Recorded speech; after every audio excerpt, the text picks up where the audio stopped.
We welcome to the Element Well studio Glenn Antizzo, professor of political science at Mississippi College. Glenn, good to see you. Thanks for coming in. Thanks, Gerard.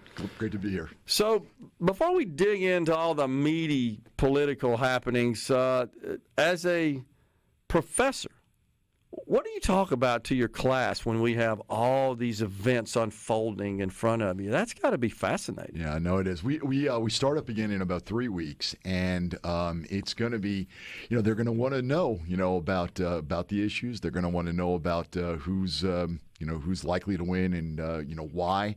And believe me, there will be a diversity of opinions in the classroom, and it'll be interesting to see how all this sort of shakes out. They are really interested in politics, the political science majors at least. Sure. And I'm happy to say, by the way, maybe it's an indication, maybe because it's an election year, the number of majors has grown. We just finished the last round of orientation yesterday, and we've doubled the number of political science majors since May. Wow. So that's incredible. Yeah, no, I'm very happy. That is awesome. Well, good job. All right, so we got so much going on. You and I were just talking about the prospects for the vice presidential running mate who appears to be, by all accounts, the nominee for the Democrat Party. I think we could call her the presumptive nominee at this point. Yeah. She's whipped the delegates. She's got delegates in her camp sufficient to receive the official formal nomination. The list is, it looks like there's 5 or 6 on the list. At least the reports from most of the media indicate 5 have been set, the so-called papers for vetting. And all are governors except one senator, Mark Kelly of Arizona.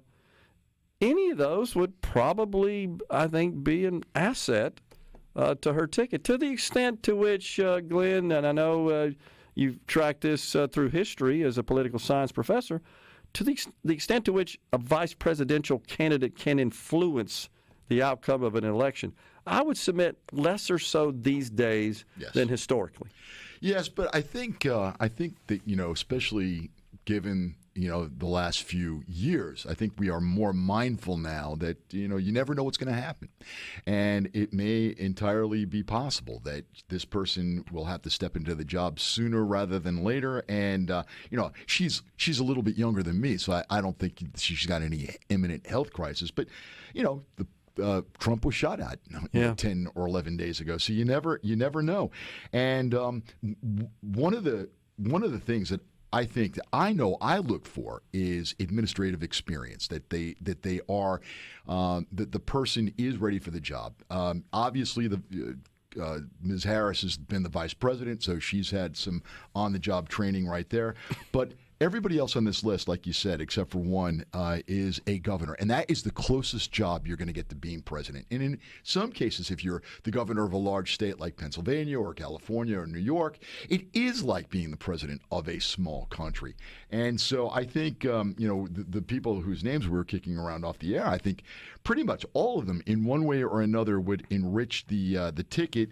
I think that there is some suspicion that maybe she's not quite up to the job. A lot of the things that she was put in charge of, you haven't really seen any movement on. I would point principally at the border issue. And so I think that especially some of the names that we talked about would add some gravitas to the ticket and would calm people a bit about voting for her in the same way that having Mike Pence on the ticket reassured some people about having Trump. So the question is, do you have any thoughts about when the announcement may come? Or are we going to have to wait till the Democrat convention, like we did with the Republican? Yeah, I think you're probably going to end up waiting till the convention. Here's the interesting thing, though. I wonder, there's been an argument made that if Biden is not well enough to run for president, why should he be? Why would you think he'd be well enough to continue on as president? I have nothing to back up what I'm about to say. It's just sort of a thought that came to me last night. Maybe Biden's speech tonight is to resign. And I've heard that theory as well. And move her up, which would force her hand, I would think. But here's the problem for her. If she does, in fact, take over, which would be good for her, and it would allow her to get some administrative experience and build up a record of her own, at the same time, she would have to nominate somebody to be vice president. That's true. Because that's the process, yeah. Just like Gerald Ford got nominated after Agnew resigned. And the question is, would she be able to choose somebody that would be acceptable on the ticket that would also be able to get through a Senate confirmation? That's true.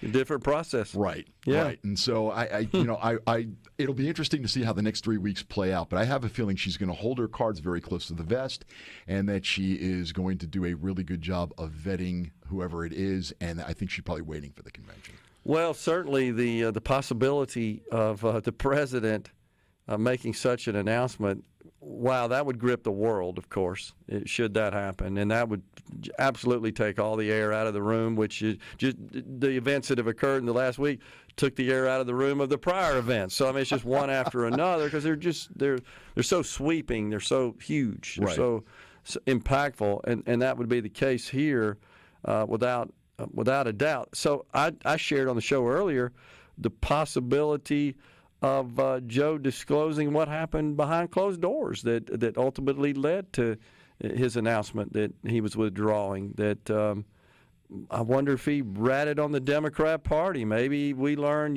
these people put so much pressure on me. And I mean, I don't know, because there hasn't been a lot of information at this point that indicated kind of what the sequence of events was that led up to it. It just kind of happened abruptly. It seems like there's been a chain of events that pretty much starts with Obama walking him off the stage. And now that is beginning to look, to my eyes at least, a bit more not rehearsed, but thought about, that was in the back of Obama's mind to do at the time in order to sort of lead Joe off the stage. Because even though they were trying to gaslight us for about a year now or more that everything was okay at the White House, that they knew that he was going to have to go. And so that was the beginning of greasing the skids to get him off the stage.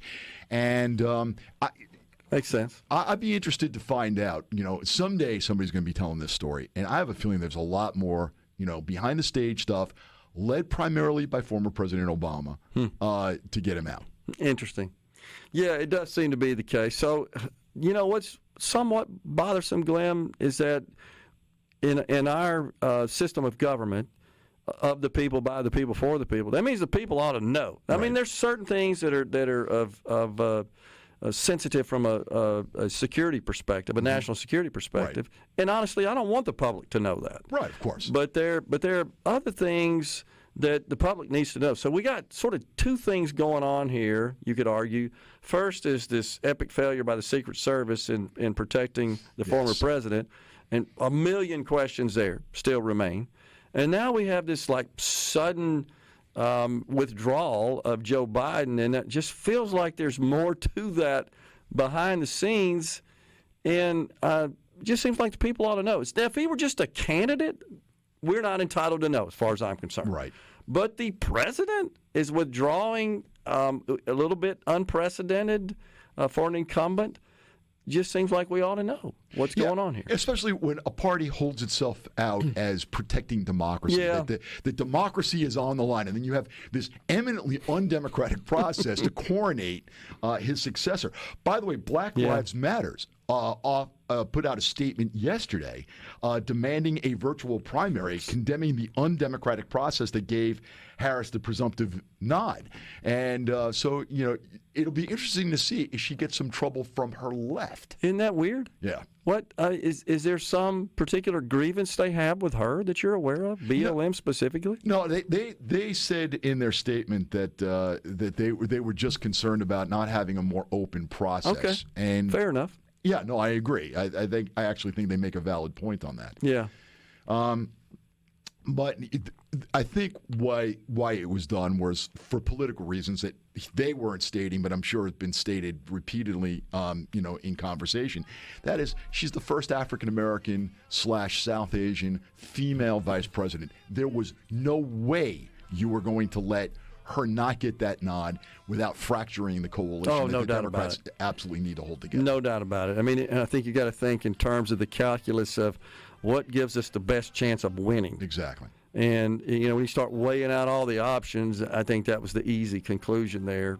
Doesn't mean it's not going to be difficult, but I think they read the tea leaves, as they say, and said, yeah, she's probably the best path at this point. We got a break right now. We got Glenn Antizzo in the Element Wealth studio. We're coming right back. Studio, Glenn Antizzo, professor of political science, is our guest in the Element Wealth studio, just talking about this, all the stuff going on in the political world these days. We're going to look back on this one day. I mean, in your line of work as a professor, we're going to be rewriting the books here, aren't we? Yes, we are. We could have just whole libraries of books just on this cycle. Yeah, no, this is going to keep a lot of us in a job.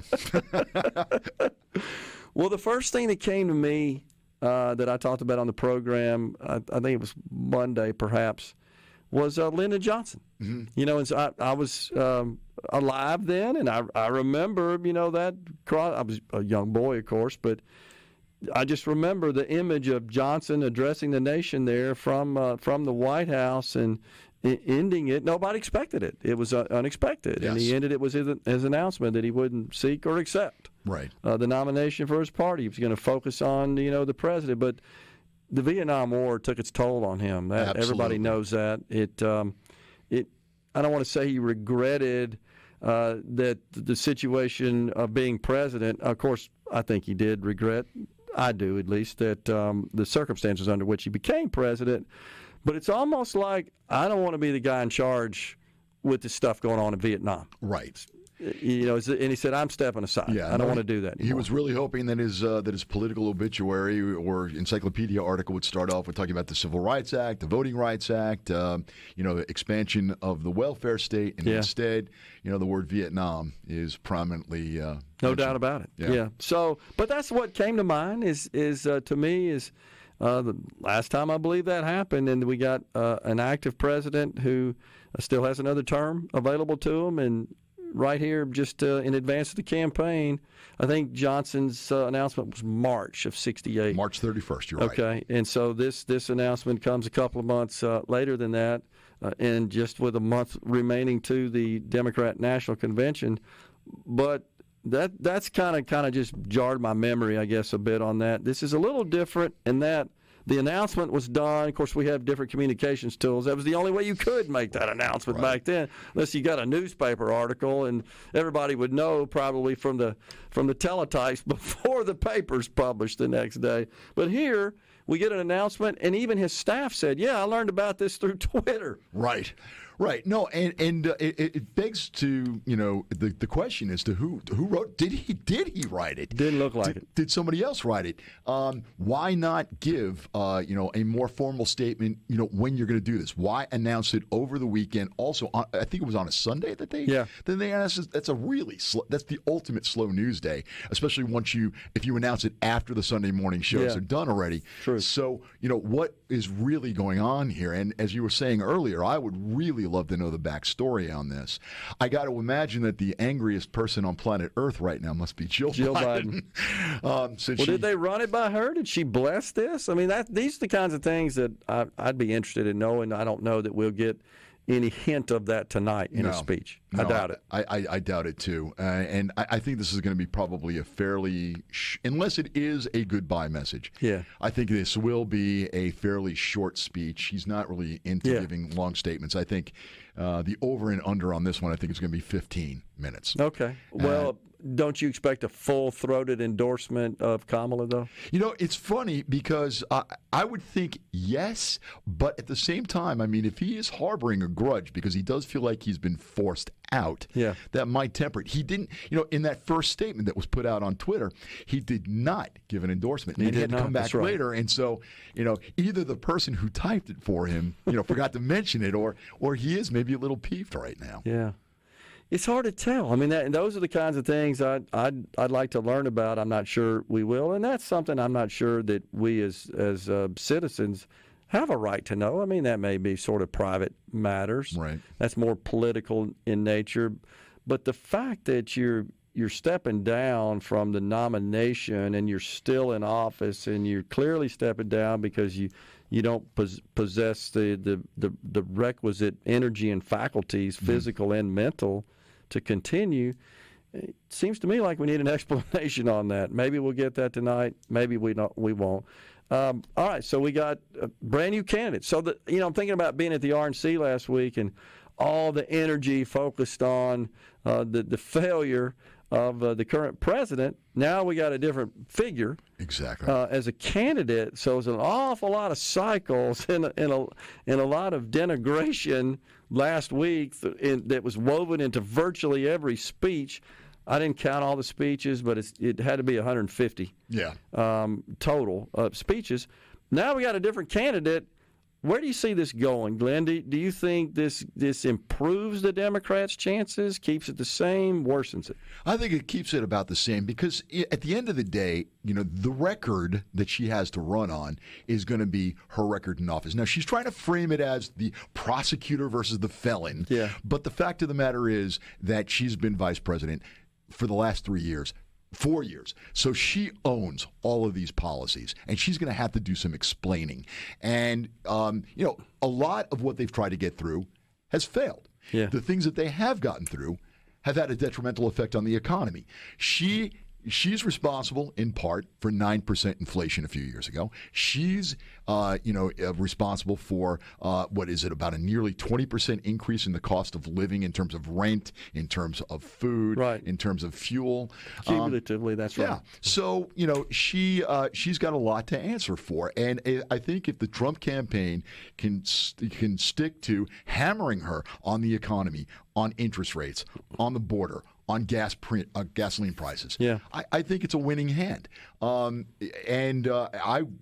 I actually am glad that she's the one, because anybody else that they would have put on could have pivoted away from that. But she can't. True. She's stuck with it. True. So what about Mr. Trump? Do you think that he can stick to the condemnation of her policy positions, or is he going to comport himself like he typically does, which is to insult and hurl personal attacks? Yeah, that's that, and he's got to be careful about that. Right now, a lot of people are turned off to him, not because they disagree with his policies, but because they just don't like him. Yeah, they think he's nasty, and they think that he is a bit mean-spirited. And if he can stay under control in the way that he was during the debate with Biden, I mean, he sees what it got him. It was like a wrecking ball that destroyed Biden. They just let Biden sit there and talk. Totally agree. Let her offer up a couple of word salads, and I think the American public will begin to see through her. Right now, if you look at some of the polls that have come out since the announcement was made, there are two of them. They're within the margin of error.